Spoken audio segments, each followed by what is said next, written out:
vous allez bien en ce mardi soir.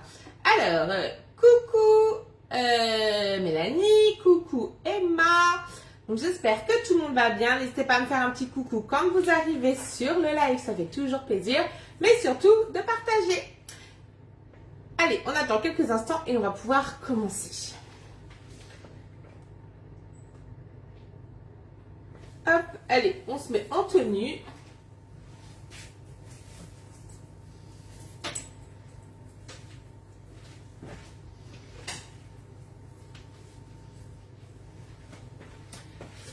Et donc le chef de ce soir vous propose une tarte fondante aux chèvres. Coucou maman, coucou Chantal. Et pour ça, nous allons utiliser le moule à tarte cannelé.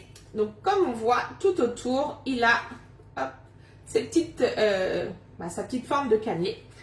Le moule à tarte sera idéal pour faire des tartes comme aujourd'hui, mais vous pourrez y faire des quiches, vous pourrez y faire des quiches sucrées, des quiches salées. Vous pourrez par exemple faire la tarte au chocolat. Là, je vous propose une tarte salée. Coucou Isa. Qu'est-ce qu'on peut faire d'autre? Vous pourrez faire, bon là c'est plus trop de saison, mais il y en a encore, la tarte à la tomate. Il y a vraiment plein de recettes à réaliser avec ce moule. Allez, comme d'habitude, je redonne quelques petites informations sur... Coucou Tata. Coucou Sylvie. Le moule, il faut toujours le passer sous l'eau très chaude avant chaque utilisation. C'est très important pour pouvoir enlever... Coucou Chantal. Coccinelle, je crois que c'est ça. Coucou Magali. Donc, avec le moule, avant qu'on commence, il faut toujours le passer sous l'eau très chaude. C'est très important pour pouvoir venir enlever toutes les petites poussières qu'il peut y avoir. On est sur un silicone de haute performance, du silicone platinium. Et du coup, c'est du silicone qui respire également comme les pores de votre visage. Et il va venir faire ressortir de la matière grasse. C'est normal, ça vient le nourrir et ça permet de l'entretenir sur le long terme. Mais il va y avoir toujours des petites poussières, des petits poils du chien, du chat par exemple, même si vous le rangez dans votre placard. Donc c'est pour ça que c'est important de le passer sous l'eau chaude et en même temps ça permettra un meilleur démoulage. Ensuite, on va venir mettre notre préparation dedans. Toujours sur une plaque en alu perforé, beaucoup plus facile pour pouvoir transporter. Et en plus, j'en aurai besoin pour mon démoulage. Je vous montrerai comment on démoule une tarte sans l'abîmer. J'ai vu ça du coup sur l'une de mes collègues que je remercie de faire plein de partages. Je suis toujours en train d'apprendre. Et du coup, ça vous fera voir également comment on fait. J'espère que je ne vais pas rater. Du coup, le four, il est déjà préchauffé à 180 degrés. Une fois qu'on a fait notre préparation, qu'on a démoulé le moule, vous le passez à l'eau savonneuse et vous pourrez le remettre dans votre four pendant 2 minutes à 110 degrés. Ça permet de le sécher rapidement et d'éviter que de le ranger humide dans votre placard. Du coup, je vous donne la liste des ingrédients, mais avant de commencer, on passe le moule sous l'eau chaude. Et bien sûr, on se lave les mains.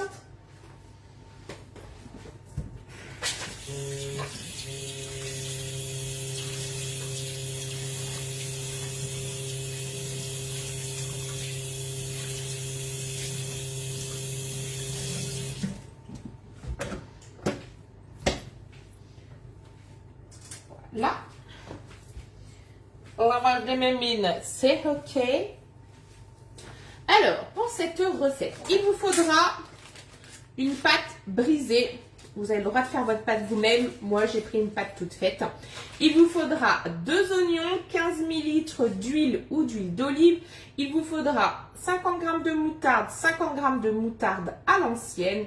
Il vous faudra 4 œufs, 600 g de fromage de chèvre frais. Donc, c'est ce format-là. Si vous en trouvez en plus grande quantité, n'hésitez pas. Moi, c'est des portions de 200 grammes. Je n'ai pas trouvé mieux. Ensuite, il vous faudra 70 grammes de noix. Donc, 50 grammes et 20 grammes.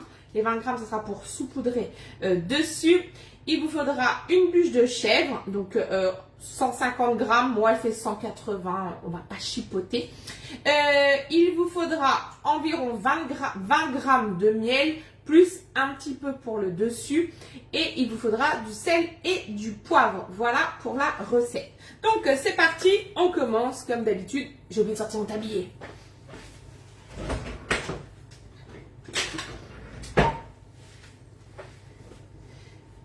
Surtout que je suis habillée en clair. Et pour celles et ceux qui me connaissent, je suis le petit garçon à gaffe. Donc on va éviter d'en mettre partout. C'est parti. Alors, on va commencer déjà par positionner... Non, je vais commencer par mes oignons. Parce que comme mes oignons, il faut déjà 5 minutes de cuisson. On gagne du temps. Bien sûr, je me suis mise sur mon plateau. Ça, c'est l'incontournable. Et du coup, hop, on va prendre un bac pour mettre les épluchures d'oignons. Un couteau. Alors, la petite technique pour pas pleurer. On va venir faire la rondelle tout autour de l'oignon, mais sans couper définitivement pour éviter de couper le germe. Et c'est ça qui fait pleurer. Et on fait pareil à l'opposé. Donc, en haut, en bas, les fesses et la tête. Et ensuite, on vient lui couper le ventre. Et là, on l'épluche comme une pomme. Bon, là, s'il veut bien. Voilà. Donc là, hop, on vient déshabiller notre oignon. Coucou Laetitia.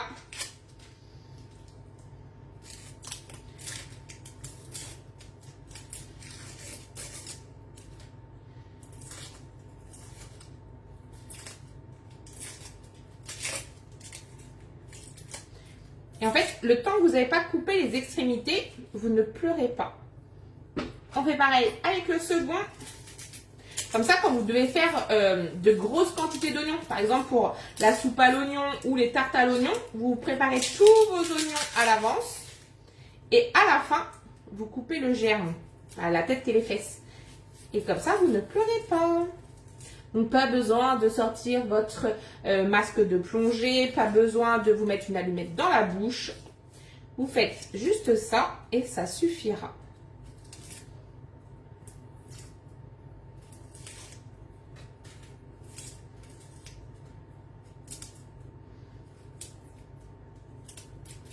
Bon, des fois, il veut mal se déshabiller, l'oignon.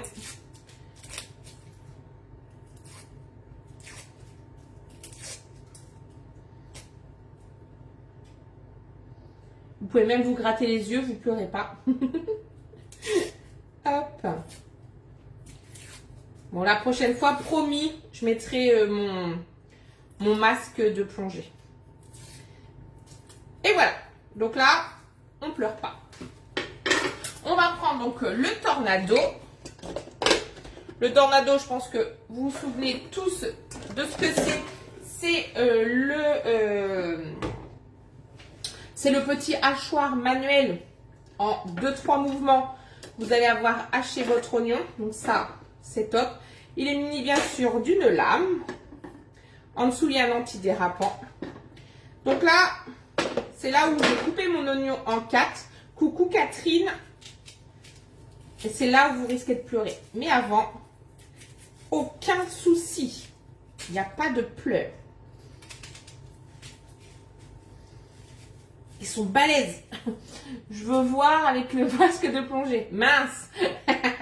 Je mettrai les lunettes de piscine à Noah, promis. J'ai pas le masque. Hop. Mais ça peut être un défi. Promis. Donc là, on coupe en 4. Après, il est costaud, mon oignon. Voilà. On vient remettre donc le couvercle. Et là, on va venir hacher. Donc là, il faut que ça soit assez fin. Donc, on va faire des petits coups de rotation.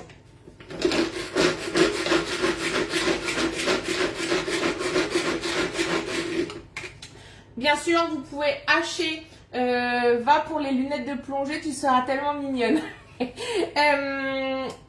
Vous pouvez hacher des noix, des noisettes, des amandes. Vous pouvez hacher des préparations à base de spéculoos ou également si vous voulez faire des fonds de cheesecake. Vous pouvez également vous en servir pour faire des fonds de tarte. Donc tout ce qui est émietté, par exemple le spéculoos avec du beurre, vous pouvez sans aucun souci. Coucou Amélia. Donc là, regardez mon oignon, il est pulvérisé. Et du coup, je vais venir le mettre dans mon bol à micro-ondes car on va venir faire pré-cuire nos oignons. Donc souvent, c'est à ce moment-là qu'on commence un peu à pleurer.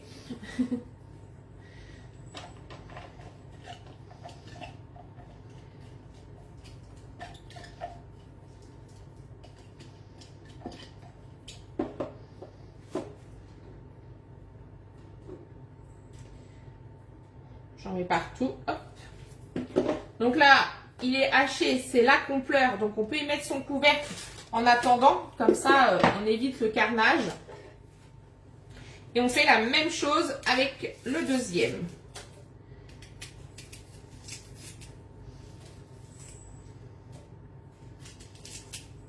Voilà. On met bien sûr la lame. Hop.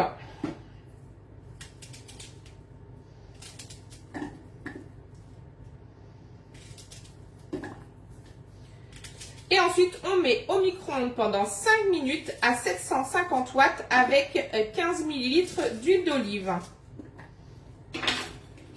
Allez, hop, on se lave les mimines, ça va éviter de pleurer.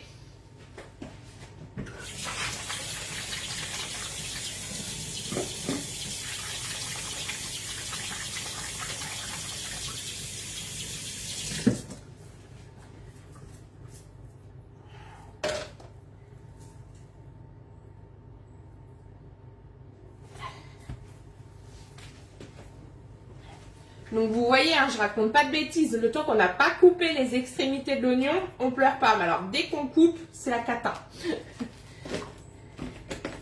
Hop, allez, c'est parti, on hache de nouveau. Encore un petit chouïa. Et on vient récupérer notre bol.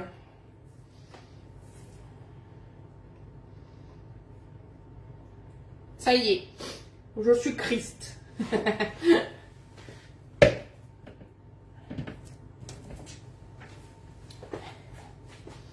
On vient enlever le surplus qu'il y a sur les lames avec le dos du couteau. On évite avec les spatules, vous risquez de les couper.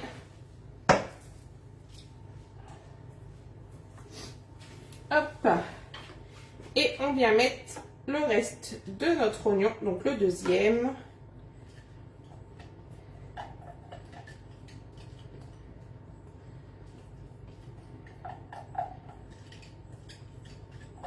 Donc là, bien sûr, j'ai pris ma petite maryse, hein, le côté droit et le côté arrondi pour venir correctement laver la base de mon tornado.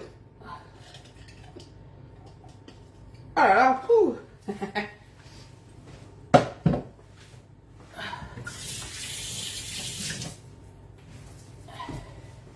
Ceux-là sont coriaces.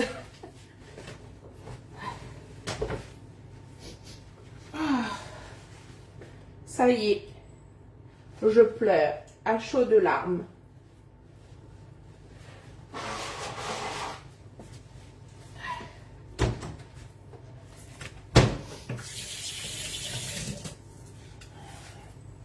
Ensuite, on va venir ajouter nos 15 ml d'huile.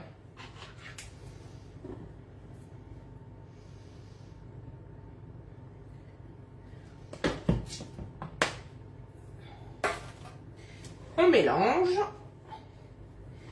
et ça part en pré-cuisson. Alors si vous avez envie de les faire dorer vraiment, vous les mettez à la poêle.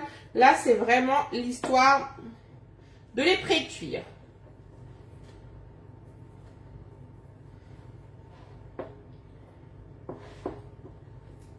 Et bien sûr, on met son couvercle hermétique pour éviter les projections. Donc là, hop, il est bien mis. Dès que vous pouvez soulever, c'est que c'est bon.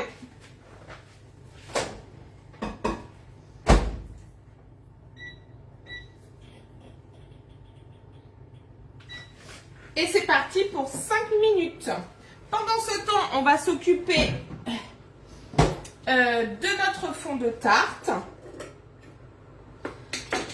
On nettoie toujours son plan de travail. Surtout avec les oignons. Hop.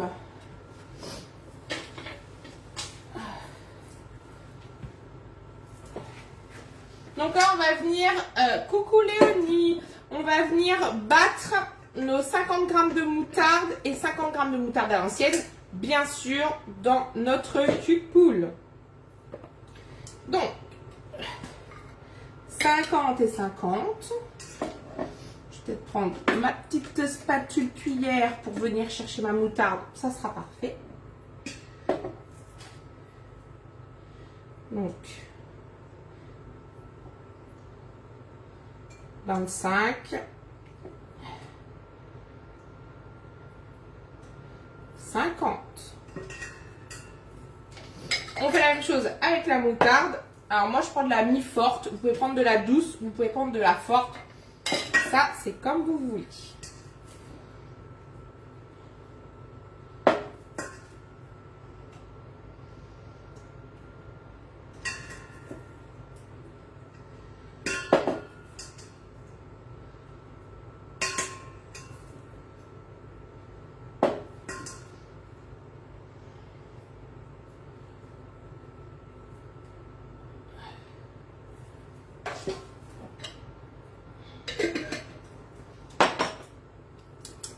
La moutarde. Et là, on mélange les deux moutardes.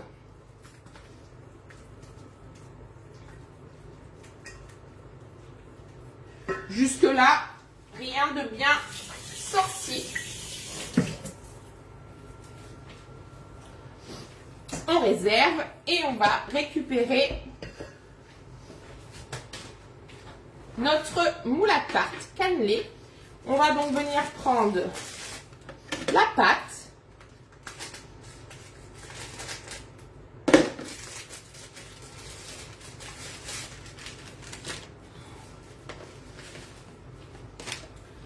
tout simplement on vient la retourner.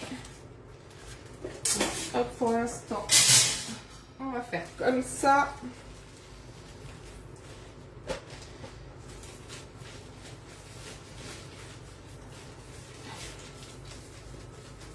Hop, alors, moi j'aime bien l'étaler avec le papier à l'intérieur.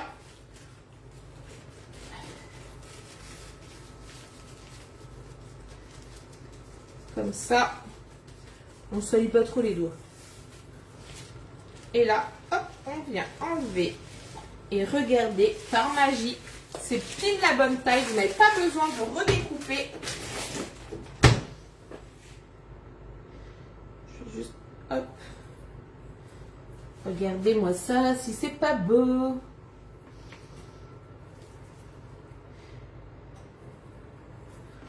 Bien venir appuyer dans la dentelle, les petites dentelles sur les côtés.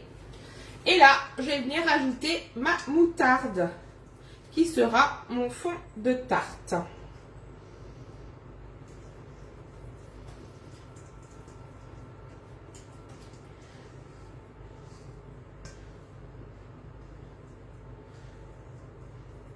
Alors, vous n'avez pas l'odeur, mais ça commence à sentir bon.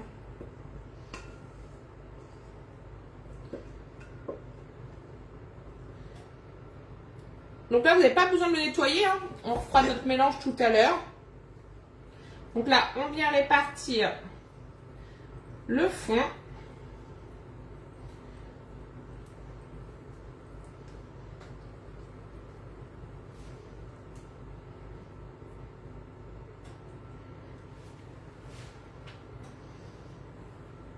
Donc bien venir sur les côtés. Voilà. On est pas mal. Ensuite, les oignons, il reste 15 secondes. On va venir répartir le fond de nos oignons sur la moutarde. On va prendre notre bûche de chèvre. On va faire des tranches qu'on va venir répartir. Jusque là, c'est pas trop compliqué. Alors, on fait attention de ne pas se brûler. C'est très chaud. Donc là, on ouvre le couvercle en version bouclier. Toujours se protéger de la vapeur pour ne pas se brûler. C'est très important. Ouh, même là, vous voyez, c'est quand même chaud. Donc là, comme je vous ai dit, moi, ils sont juste pré-cuits. Si vous voulez les dorer, vous pouvez bien sûr les dorer. Donc, on fait une couche d'oignon.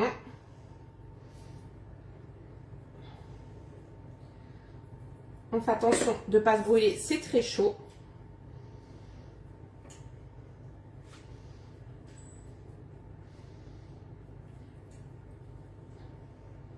Donc, toujours avec ma petite cuillère spatule. Celle-ci, elle est vraiment indispensable dans votre cuisine. Voilà.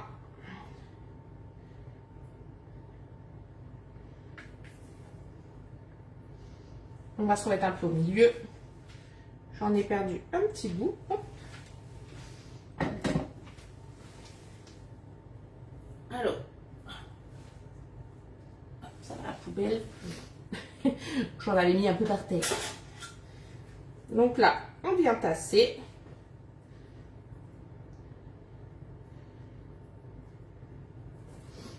Je prends celle-ci, hop.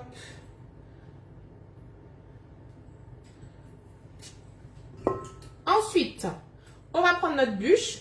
Coucou Mélissa. Donc notre bûche de chèvre qu'on va venir tailler en rondelles. Plus ou moins épaisse, c'est comme vous voulez.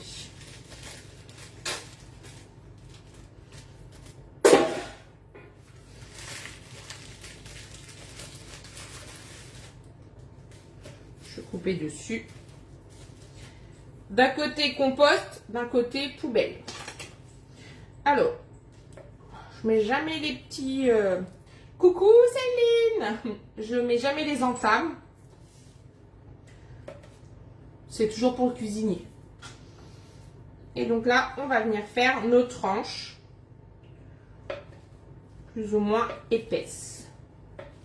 Donc là, vous voyez, à peu près cette taille-là.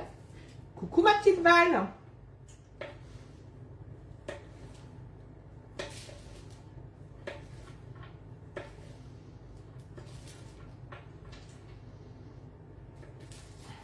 Hop, je récupère mon moule.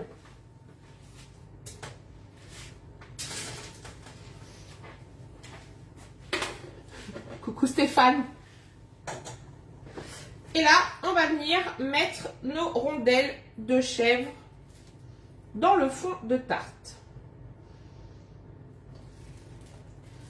J'essaye de faire ça joliment, même si c'est pas très grave, parce que ça va être recouvert.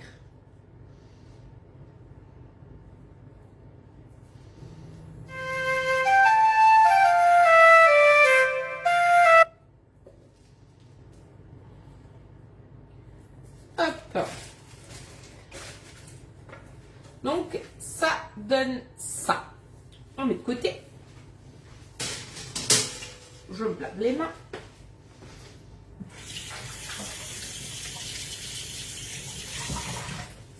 Et là, on n'a plus qu'à faire notre préparation. Vous allez voir, c'est super facile. Je reprends mon cul de poule. Ça, pour l'instant, j'en ai pas besoin. Et je vais venir délayer. On va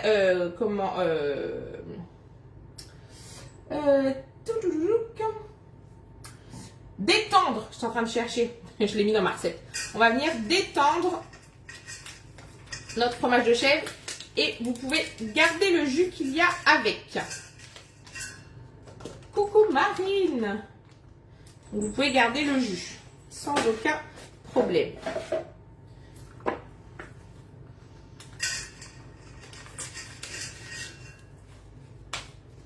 Si vous n'aimez pas le fromage de chèvre, vous pouvez bien sûr le faire avec du Saint-Mauré.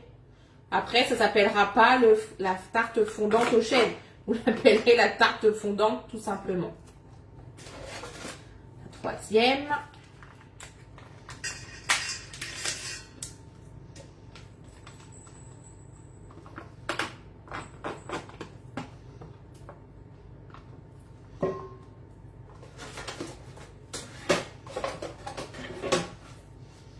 La poubelle est un peu pleine.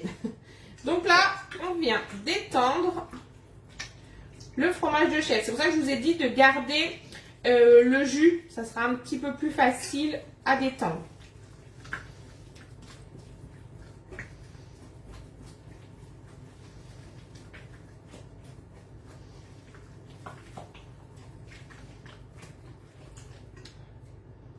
Ensuite, on met du poivre. Vous pouvez mettre un petit peu de sel, pas de trop. Le fromage de chèvre est déjà salé.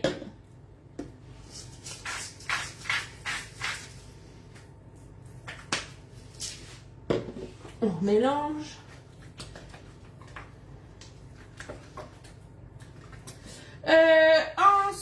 Ensuite, qu'est-ce qu'il me faut? Le sel, le poivre, le miel, les œufs. Donc, le miel, on a dit. Donc, le miel,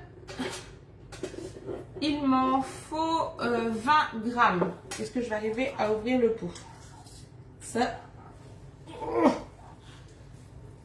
Eh ben.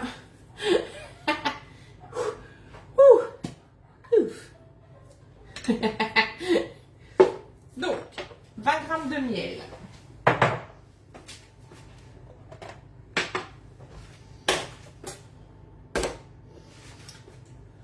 Je ressors une autre spatule. Mais cette fois-ci, j'ai pris la longue. C'est important parce que je viendrai m'en servir pour mettre dessus. Donc, 20 grammes. Ma cuillère spatule aurait été propre. J'aurais pris bien sûr ma cuillère spatule. Hop. C'est bon. On remélange.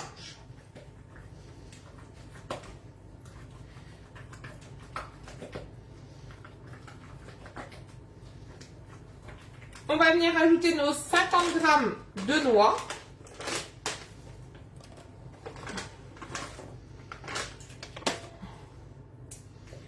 Vous n'avez pas besoin de les broyer. J'aurais juste dû les concasser un peu avant. Il faut les garder en demi, en cerneau.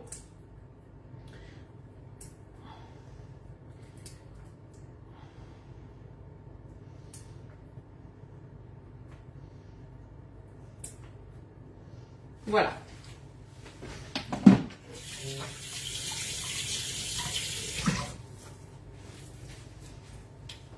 Ensuite, on va venir incorporer nos œufs. Donc, il nous en faut 3 voire 4 en fonction de la taille de vos œufs.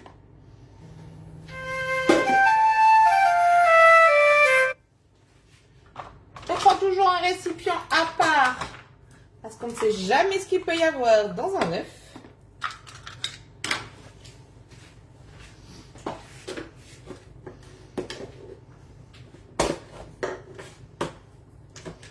Je vais venir prendre le dos de mon couteau.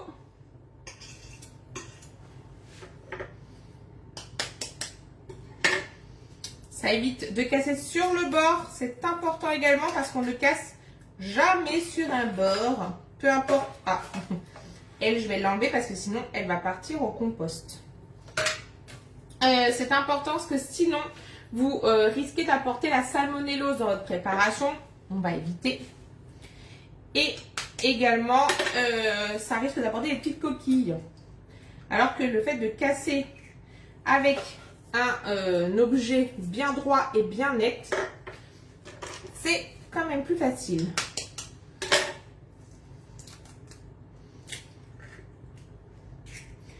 On fait pas comme moi, on n'en met pas partout.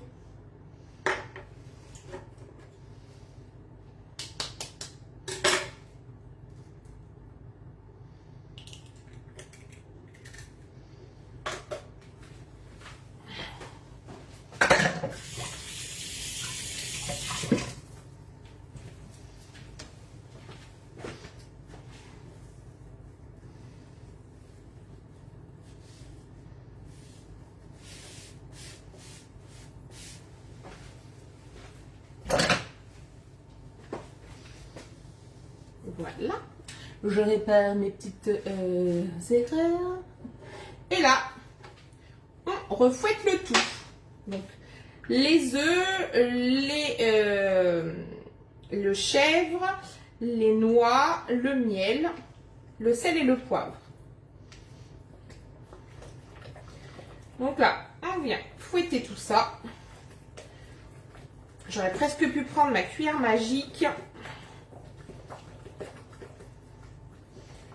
Bon, comme il y a mes noix dedans. Coucou Isa! J'espère que ça va depuis ce week-end.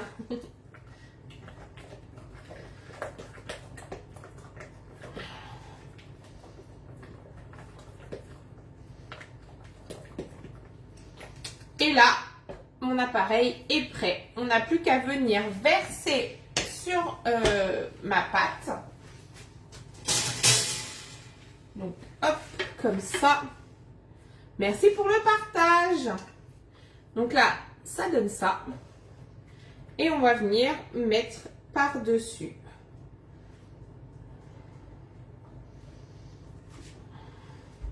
Donc normalement, vous pouvez remettre des noix sur le dessus. Je pense pas que j'en remette. Il y en a déjà assez, je trouve, dans ma préparation de base. Ça, c'est un peu comme vous voulez.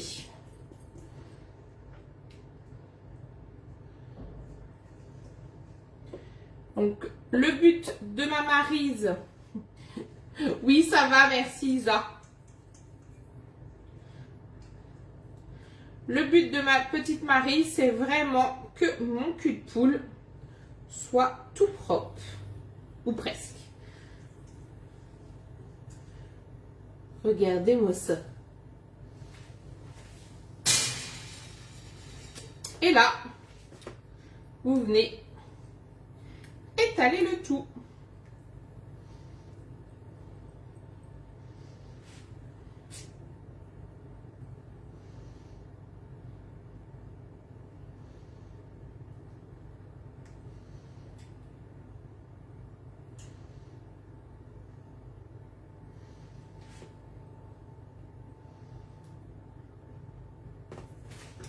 Ensuite, ça part au four pendant 35 à 40 minutes.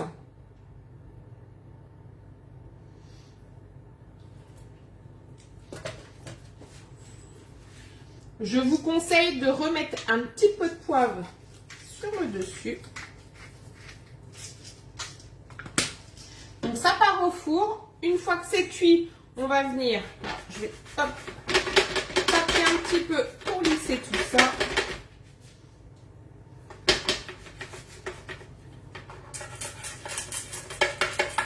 Voilà. Hop, je rappuie un petit peu. Donc ça part au four pendant 35 à 40 minutes. Au bout du temps imparti, on va venir démouler. Je vous montrerai l'astuce. On viendra mettre un petit filet de miel sur le dessus et on dégustera avec une bonne salade. Voilà, la recette de ce soir est terminée. J'espère que vous avez passé un bon moment. N'hésitez pas à partager. Vous retrouverez la fiche recette qui est déjà prête sur mon Facebook dans le moule de tarte cannelée que vous pourrez bien sûr refaire, mais sinon vous retrouverez dans les prochains jours le résultat de la recette accompagné de sa fiche recette, accompagné des produits utilisés, accompagné de son démoulage. Je vous souhaite à tous une excellente soirée, je vous dis à très vite et hélas on ne pourra pas se retrouver jeudi, mais on se retrouve la semaine prochaine pour de nouvelles recettes. Bye bye. Wow, I feel good. I knew that I would now. I feel good. I knew that I would now. Yes. So good, so good, so good, so good, so you.